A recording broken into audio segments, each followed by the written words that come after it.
Hello बच्चों, let's read the question. The question is in Bernoulli's theorem which of the following is conserve. कौन सी quantity जो है वो conserve रहती है ये हमें बताना है. और हमें चार ऑप्शंस जो है वो गिवन है: mass, linear momentum, energy and angular momentum.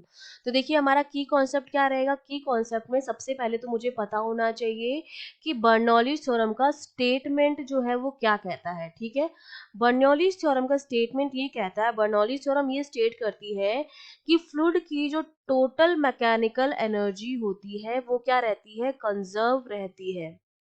ठीक है, टोटल मैकेनिकल एनर्जी जो होती है वो क्या रहती है, कंजर्व रहती है. अब इस टोटल मैकेनिकल एनर्जी में क्या क्या आ जाएगा. अगर हम फ्लूइड की टोटल मैकेनिकल एनर्जी की बात कर रहे हैं और ये total mechanical energy per unit mass होती है.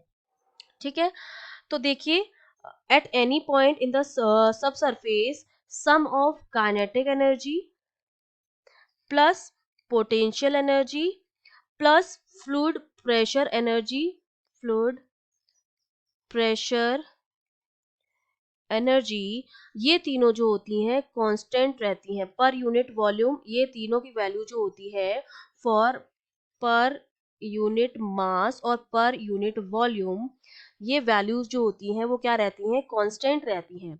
तो ये देखिए हमारी एनर्जी जो है वो क्या रह रही है, कंजर्व रह रही है. इसमें तो मैं कह सकती हूँ कि जो बर्नौली थ्योरम है वो किस पर बेस्ड है, वो एनर्जी कंजर्वेशन पर बेस्ड है. एनर्जी कंजर्वेशन पर क्या है, बेस्ड है ये.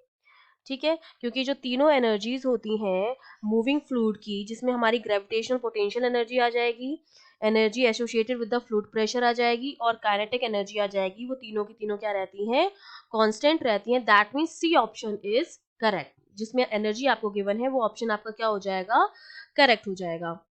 और हम जानते हैं कि जो बर्नौली थ्योरम होती है वो एक स्टडी फ्लो के लिए होती है, स्ट्रीमलाइन मोशन के लिए होती है.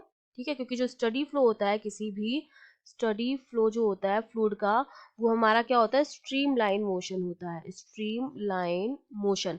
और इसके लिए ये एप्लीकेबल होती है. तो हमारा option C is correct. I hope you understood well. All the best.